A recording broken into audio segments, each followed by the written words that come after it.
Hello दोस्तों, स्वागत है आपका हमारे चैनल पर।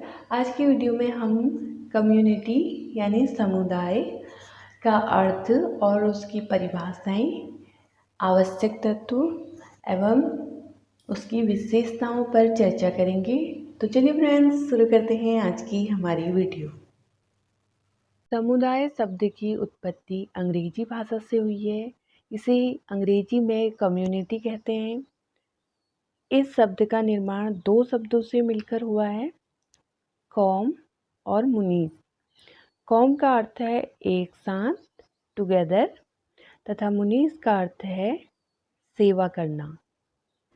इस प्रकार कम्युनिटी का अर्थ हुआ एक साथ सेवा करना, अर्थात समुदाय व्यक्तियों का ऐसा समूह है जिसमें एक निश्चित क्षेत्र पाया जाता है, परस्पर मिलकर रहने की भावना होती है तथा जो परस्पर सहयोग द्वारा अपने अधिकारों का उपभोग करता है, क्या कहलाता है?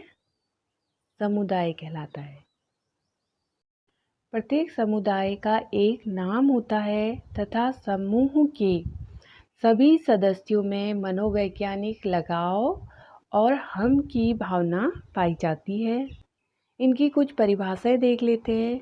बोगार्ट्स के अनुसार समुदाय एक ऐसा सामाजिक समूह है जिसमें हम की भावना का कुछ न कुछ अंश पाया जाता है और एक निश्चित क्षेत्र में निवास करता है, उसे समुदाय कहा जाता है। इसी तरह डेविस ने भी इसे परिभाषित किया है। समुदाय एक सबसे छोटा क्षेत्रीय समूह है जिसके अंतर्गत सामाजिक जीवन के समस्त पहलुओं का समावेश हो सकता है। इसका प्रमुख उदाहरण उन्होंने बताया है गांव। गांव को समुदाय का प्रमुख उदाहरण बताया है इन्होंने। इसी तरह मैकाइवर एवं पेज कहते हैं, जहाँ कहीं भी एक छोटे अथवा बड़े समूह के सदस्य एक साथ निवास करते हुए किसी उद्देश्य विशेष, क्या कहा है इन्होंने? उद्देश्य विशेष में भाग ना लेकर सामान्य जीवन की मौलिक दशाओं में भाग लेते हैं, उस समूह को समुदाय कहते हैं। अर्थात मैकाइवर और एवं पेज कहते हैं कि समुदाय के सदस्य एक साथ रहते हैं और उनकी जीवन शैली सामान्य होती है और वे दैनिक क्रियाकलापों में एक दूसरे के साथ प्रतिभाग करते हैं, उसे समुदाय कहा है। मतलब समुदाय सामान्य सामाजिक जीवन में भागीदार लोगों का ऐसा समूह है जो किसी निश्चित भौगोलिक क्षेत्र में निवास करती है और जिसमें हम की भावना या सामुदायिक भावना परस्पर पाई जाती है।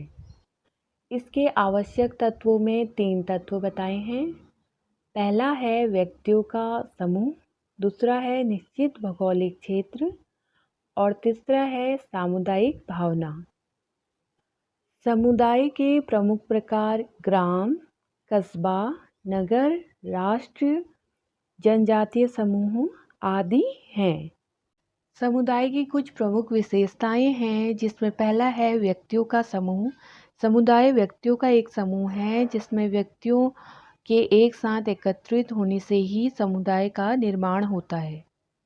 दूसरा है एक निश्चित भूभाग। समुदाय का एक निश्चित भौगोलिक क्षेत्र होता है जिसमें वहाँ के लोग स्थायी रूप से निवास करते हैं। तीसरा है सामुदायिक भावना। समुदाय के लोगों में आपसी सहयोग होता है और हम की भावना पाई जाती है। चौथा है स्वतः जन्म। समुदाय का जन्म स्वतः ही होता है। पांचवा है विशेष नाम। प्रत्येक समुदाय का एक कोई ना कोई नाम अवश्य होता है, जैसे दिल्ली, हरियाणा, महाराष्ट्र आदि। इस नाम के पीछे अतीत का एक लंबा इतिहास छिपा रहता है। छठा है स्थायित्व। समुदाय का अपनी भूमि से घनिष्ठ संबंध होता है एवं इसका निर्माण किसी विशेष उद्देश्य से नहीं, इसका निर्माण सामान्य जीवन शैली जीने के लिए होता है। 7वां है अनिवार्य सदस्यता। प्रत्येक व्यक्ति किसी समुदाय का सदस्य होता है, साधारणतः जहाँ भी वह एक निश्चित समय तक रहता है उसी समुदाय का सदस्य बन जाता है। 8वां है समानताओं का क्षेत्र। प्रत्येक समुदाय में अनेक प्रकार की समानताएं पाई जाती है, जैसे वहाँ के लोक नृत्य, वहाँ की भाषा बोली, वहाँ के तीज त्योहारों में ये समानताएं देखने को मिलती है। प्रत्येक समुदाय की अलग अलग भाषा होती है, जैसे हरियाणा में हरियाणवी बोली जाती है, कहीं पर बंगाली, कहीं पर तेलुगु, उर्दू, पंजाबी, गढ़वाली आदि। 9वां है नियमों की एक सामान्य व्यवस्था। प्रत्येक समुदाय में नियमों की एक प्रचलित सामान्य व्यवस्था होती है, जिससे उनके सदस्यों में प्रभाव और नियंत्रण होता है।